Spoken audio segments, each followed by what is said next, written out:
You might think we live in a modern world where women can freely decide what happens to their own bodies, but the reality is far from that.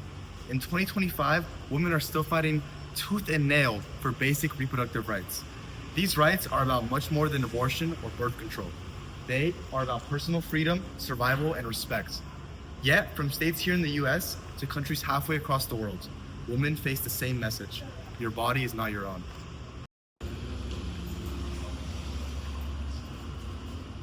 Take the United States. For decades, Roe v. Wade protected a woman's right to abortion nationwide. But this changed in 2022 with Dobbs v. Jackson Women's Health Organization. Suddenly, abortion was no longer guaranteed by the federal government. Instead, the states got to decide, and almost immediately, 19 states banned abortion outright. Imagine living in a place where what you can do with your own body depends on your zip code. And this just isn't about laws on paper. These bans have real consequences. When abortion is illegal or nearly impossible to get, women are forced to carry pregnancies that threaten their health, their futures, or even their lives. It's not just a political debate, it's a medical crisis. For example, ectopic pregnancies, where the fertilized egg grows outside the uterus, can be fatal if untreated. Without legal abortion, women facing this situation may have no option but to threaten their lives. And if you guys think this is just a US problem, think again. In many parts of the world, things are even worse. Take Afghanistan, for example, where the Taliban has stripped women of their rights entirely. There, abortion is completely illegal, and women can face prison or worse, simply for seeking for care. It's a harsh reminder that reproductive rights are deeply tied to political and social control. It's heartbreaking to realize that women who are victims of rape or abuse are often forced to carry those pregnancies. A 14-year-old girl already traumatized, being told she must give birth to a child conceived in violence. That is not just unfair, that is cruel. Denying abortion in these cases trap women in cycles of trauma and poverty. The problem goes deeper than just abortion. Access to contraception is another battlefield. In the US, the history of contraceptive rights is long and hard fought. Back in 1965, Griswold versus Connecticut made birth control legal for married couples.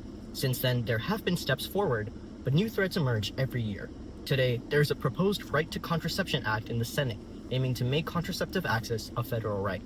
Without it, millions of people's access could be in jeopardy. Contraception is critical. It is not just about preventing pregnancy. It is also about allowing people to plan their future, to go to school, to work, and to have control. But even in countries like the United States, where contraception is more available than many places, access is not equal. Marginalized groups, low income, rural communities, people of color face obstacles in getting the care they need. Let's go. Look at Europe for a moment. You might expect reproductive rights to be stronger there, but the picture is complicated. Some countries have progressive laws allowing abortions on demand. Others, like Poland and Hungary, have cracked down hard. This wave of restrictive laws is often linked to conservative political movements and religious influence. It shows us how fragile these rights are and how much they depend on cultural and political will. And what happens when these rights disappear? Women turn to dangerous alternatives. According to the World Health Organization, restricting legal abortion does not stop abortions. Instead, it forces women to seek unsafe, illegal methods, often risking injury, infection, or death.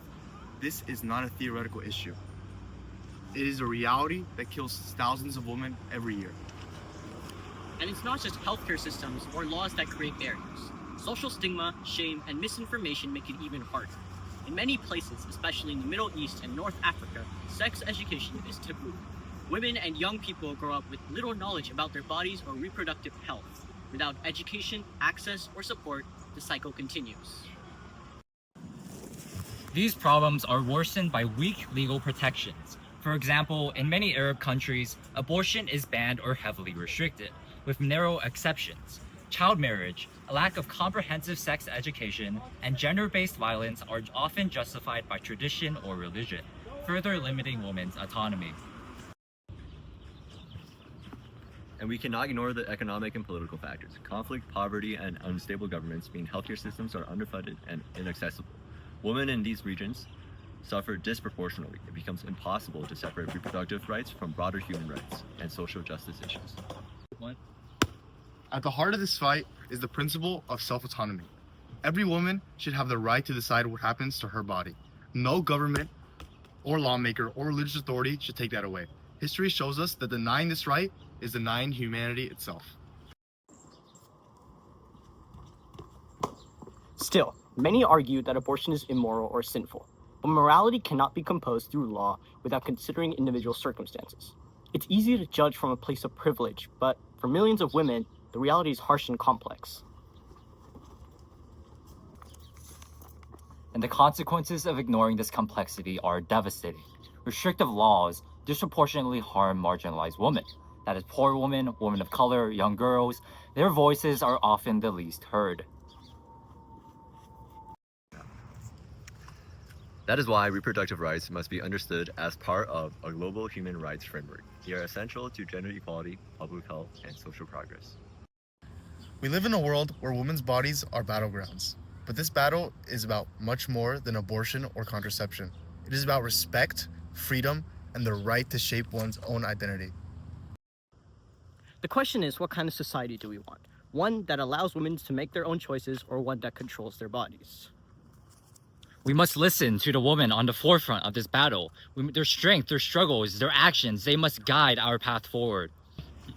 And we must remember that progress is not guaranteed. Rights once won can be lost if we become complacent.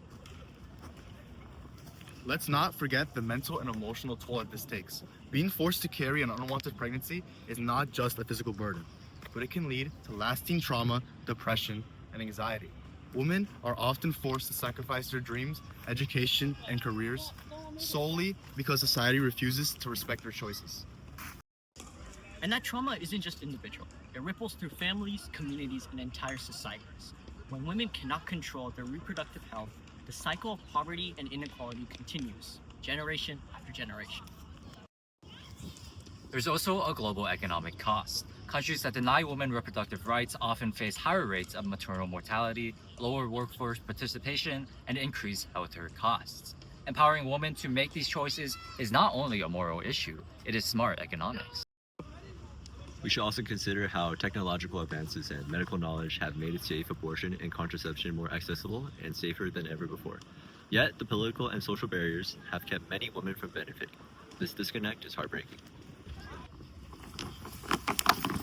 Finally, reproductive rights are a matter of justice. History shows us that marginalized communities, women of color, immigrants, the poor, face even greater restrictions.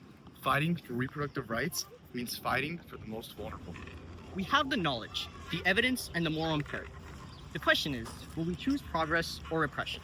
Will we stand with human rights and women's rights, or continue to allow systems of control and discrimination to persist? At the end of the day, reproductive rights are not just some niche political topic. It is central to what it means to live equally, freely, and with dignity. And that is a fight worth every ounce of effort everywhere. This isn't just their fight, it's ours all. We owe it to the women who came before us, the women who stand beside us, and the generations yet to come. When women have control over their bodies, they have control over their lives. And when women thrive, communities thrive. This is about justice, this is about dignity. A woman's body belongs to her, no one else. And this is the truth we must never stop fighting for.